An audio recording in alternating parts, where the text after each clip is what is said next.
दोस्तों आज की हमारी इस वीडियो का टॉपिक ये है कि अगर एक इंसान अपनी लाइफ में अमीर और कामयाब बनना चाहता है तो उसे आखिर ऐसा क्या करना पड़ेगा जिससे वो अमीर बन सके। तो दोस्तों आज इस वीडियो में मैं आपको 4 ऐसे नियम बताऊंगा जिनको अगर एक साधारण इंसान भी अपने जीवन में अप्लाई करता है तो वो भी सफलता को हासिल कर सकता है। तो चलिए बिना टाइम को वेस्ट करते हुए वीडियो को करते हैं स्टार्ट। लेकिन हाँ, वीडियो को स्टार्ट करने से पहले ही मैं आपको बता देता हूँ कि आज तक मैंने अपनी किसी भी वीडियो को देखने के लिए आपसे रिक्वेस्ट नहीं की है, लेकिन आज मैं आपसे रिक्वेस्ट करता हूं कि इस वीडियो में बताए गए चारों पॉइंटों को बिना स्किप किए ध्यान से समझने की कोशिश करना कि मैं आपको क्या समझाना चाहता हूं। बाकी अब मैं आपसे मिलता हूं वीडियो के लास्ट में। रूल नंबर 1 है, आपको जितना भी चाहिए उससे ज्यादा मांगो, यानी कि बड़ा सोचो। अब हम इस पॉइंट को थोड़ा बारीकी से समझते हैं कि ये पॉइंट हमारी लाइफ को कैसे बदल सकता है। तो सबसे पहले तो आप अपने दिमाग में इस चीज को बैठा लो कि सक्सेसफुल लोग कुछ अलग नहीं करते हैं, बल्कि उन लोगों को कुछ ऐसी स्ट्रेटेजी पता होती है जिसकी वजह से वो लोग सफल हो जाते हैं। तो आज मैं आपको उन्हीं लोगों की स्ट्रेटेजी बताने वाला हूँ। लेकिन उससे पहले आपसे मेरा एक सवाल है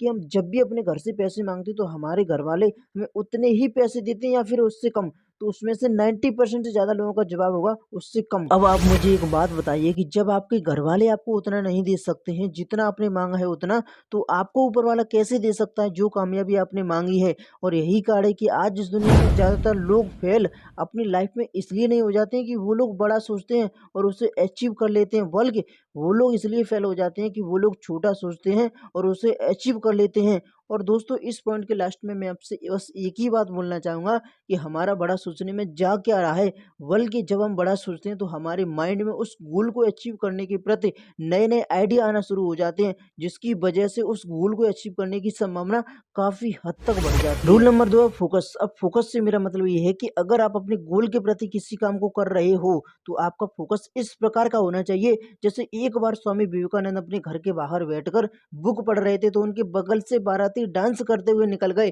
लेकिन जब लोगों ने आकर उनसे पूछा कि इधर से बाराती डांस करते हुए निकल गए, तो उन्हें पता ही नहीं है। आपको अगर किसी दिन काम करने का मन नहीं है तो उस दिन काम मत करो, कोई प्रॉब्लम नहीं, चलेगा। लेकिन जब भी करना है पूरा 100% देना है। ऐसा नहीं है कि बीच-बीच में फ़ोन भी चलाते जा रहे हैं, कॉल पर बात भी करते जा रहे हैं और अपना काम भी करते जा रहे हैं। तो आपको ये काम नहीं करना है, जो भी करना है पूरा 100% देना है, क्योंकि कोई भी काम छोटा-बड़ा नहीं होता है। और अगर आपने किसी भी काम में 100% देना सीख लिया तो आपको दुनिया की कोई ताकत सफल होने से नहीं रोक सकती है। रूल नंबर 3 है स्कोप, यानी कि आप जो भी काम करना चाहते हो उस काम में सबसे पहले तो ये देखो कि स्कोप कितना है, क्योंकि आज आप जिस काम को करने की सोच रहे हो उस काम को ऑलरेडी लाखों लोग पहले से कर रहे होंगे। तो उन लोगों को सबसे पहले तो आपको ऑब्जर्व करना है, एनालिसिस करना है और देखना है कि ये लोग ऐसी क्या गलती कर रहे हैं जिस गलती को मैं ठीक कर सकता हूँ, क्योंकि नंबर 1 की सीट हमेशा खाली रहती है। इन लोगों को ऑब्जर्व करने के बाद उससे अप्लाई कर देना है, लेकिन उससे पहले आपको थोड़ा दिमाग तो लगाना पड़ेगा, थोड़ी मेहनत तो करनी पड़ेगी,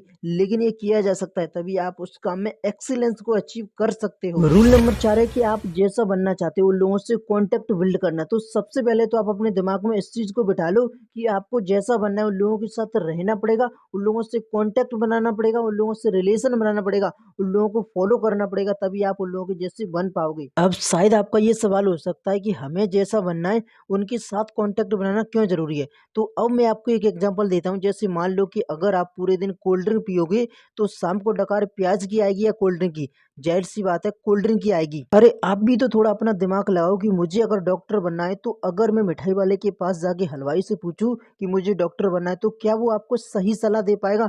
द आंसर इज नो, क्योंकि उसको उस फील्ड के बारे में जानकारी ही नहीं है, लेकिन वो आपको सलाह जरूर दे देगा, क्योंकि सलाह फ्री में मिलती है। पता है वो आपको क्या बोलेगा कि अरे भाई डॉक्टर की तैयारी कभी मत करना, अगर तूने गलती से किसी को गलत दवा दे दी और वो मर गया तो पूरी जिंदगी जेल में सड़ना पड़ेगा। लेकिन वो आपको ये नहीं बोलेगा कि अगर गर्म तेल में तेरा हाथ चला गया तो पूरी जिंदगी बर्बाद हो जाएगी। वाकई दोस्तों, क्या अब मैं ये उम्मीद कर सकता हूँ कि आपको ये सभी पॉइंट समझ में आ गए होंगे। मैं मिलता हूँ आपसे नेक्स्ट वीडियो में, तब तक के लिए ऑल द बेस्ट।